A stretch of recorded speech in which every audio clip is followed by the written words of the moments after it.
slow game no te tani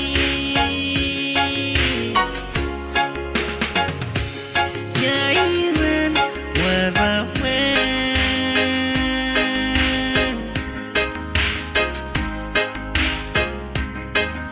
Wewe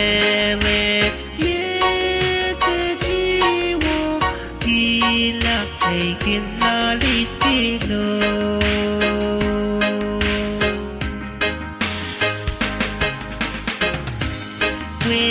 Saat lang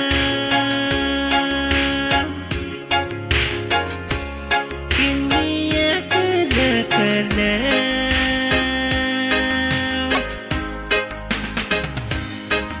Wewe cakala Ajakino Ninitenan El kapserewi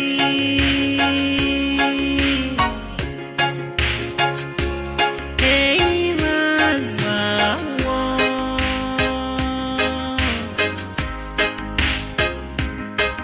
Toket ay pilena Wong na nachapenene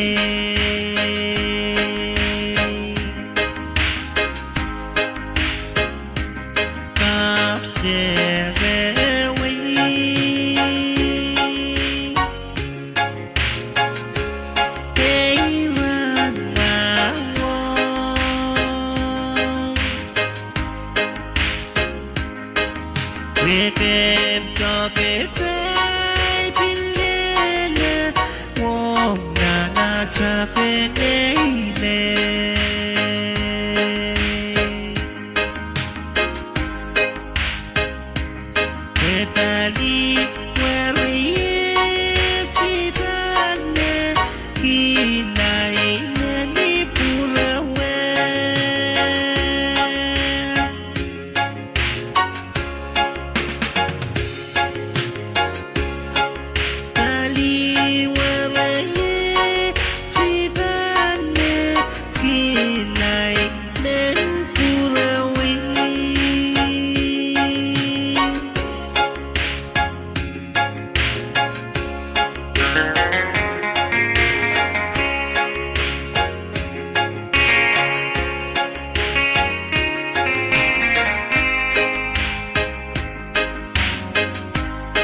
sekacatane kipe amenara kene kinti citi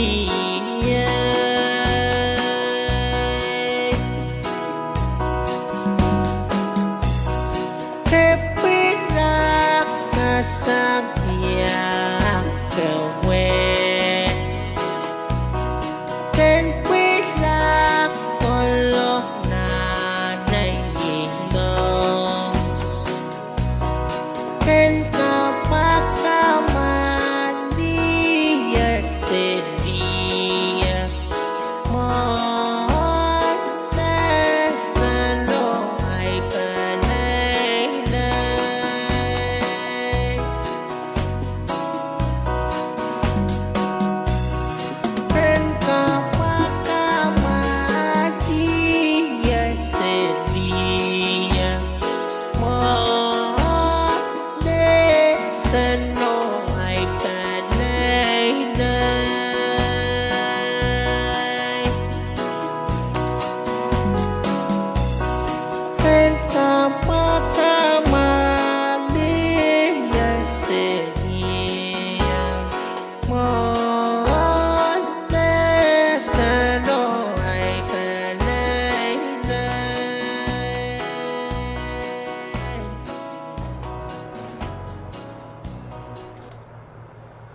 Manguk Megachin Comcomage, Sang Radio Ponpe Radio Physics Age, Nick Killer Skit Pop Kupay Saktuaw, ang nakapertan sa Bulmar ay Radio Kan, 89.7 ang nakapertan sa Mamail FM Radio Kan, live feed ng Facebook o YouTube, Ponpe Public Broadcasting Corporation, Klagan ng sa Machel Station ng sa Sech Minichels, Palalar Klok Tuaw, Autaban Pakairkan, Kunongan San Salong Prakan, Pagair ang way pagan Pagair watch we autar puen sa karagachon way maol riyaman pacho sanger arachingal panaynay pon takamokilla murin sawas ang favorituaw parya gatri sakeo kalakeo murin sawas ol alatoran watch ol pukach saikin chap purotong nanarachingal panaynay at tamaranol riyaman pukach yay Kretsky Albert or Ritek Luta. Ritek Luta sampari sakwano, Ray Kupich Limau in Sispayo, Paun Abuklimaysak. Kretsky Albert sampari sakpayo, Ray Kupich Limau in Sispayo, o Paun Abuklimaysak. Lukaw mayra lkawiran mayra pacho sanger arachingal panaynay, Ritek Luta se chanchal lisarapon tiyup, Kretsky Albert, sech po navy blue o lisarap po orange. Ol bukach tako po chiyama, Ray Kupichi saktuaw, lala po may, luki po wichacha, masin yama, o parki ay saklimaw. Pagpak uyang aramaso chalibilibil man, mamangi dabachawan, wasa ol bukaj pachpachaya, an kupur kalangan, o kalalaki kampana palyo na pak ko malilay, the Department of Public Safety ninamban telephones, tuaw ewew, tat siluriyaw saro, silu walu ew,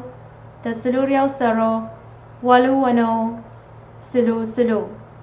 Kalangan, pakairwach, Sang Niobson, Director. Announcement to the general public. This announcement is made to seek the assistance of the